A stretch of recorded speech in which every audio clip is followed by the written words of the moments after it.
বিএনপির সিনিয়র যুগ্ম মহাসচিব রুহুল কবির রিজভী বলেছেন, তার দল ৭ জানুয়ারি নির্বাচনে অংশগ্রহণ না করার কারণেই বিজয় এসেছে ৫ই আগস্ট। তিনি বলেন, গণতন্ত্রের জন্য ১৬ বছর ধরে আন্দোলনের সংগ্রাম করেছে বিএনপির নেতাকর্মীরা, যার ফলশ্রুতিতে ছাত্র জনতার আন্দোলনের চূড়ান্ত বিজয় এসেছে। সকালে নয়াপল্টনে ছাত্র জনতার আন্দোলনে শিক্ষার্থী, রিকশা চালক সহ নিহতদের আত্মার মাগফিরাত কামনায় দোয়া মাহফিলে তিনি এসব কথা বলেন।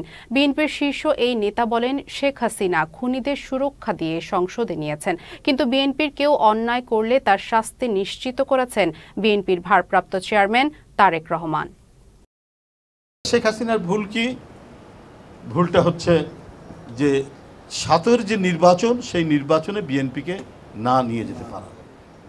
এই যে নিতে না পারা এবং গণতন্ত্রের প্রশ্নে আপোষহীন থাকা, আজকে সেটা কি প্রমাণিত হয়নি?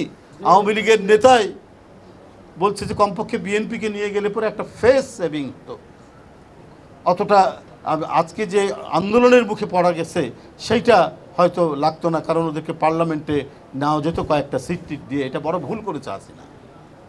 তো সুতরাং দেশনায়ক তারেক রহমানের যে সঠিক সিদ্ধান্তের ফলশ্রুতি ৫ই আগস্টের গণতন্ত্রের যে বিজয়, সেই বিজয়ের কাফেলা আজকে জনগণের মধ্যে থেকে এক ব্যাপক উন্মাদনার তৈরি করে আজকে ছাত্ররা, শ্রমিকরা, জনতা সেই জায়গায় নেমে এসে এই আন্দোলনকে ত্বরান্বিত করেছে এবং বিজয়ের সিংহদুয়ারে পৌঁছে দিয়েছে।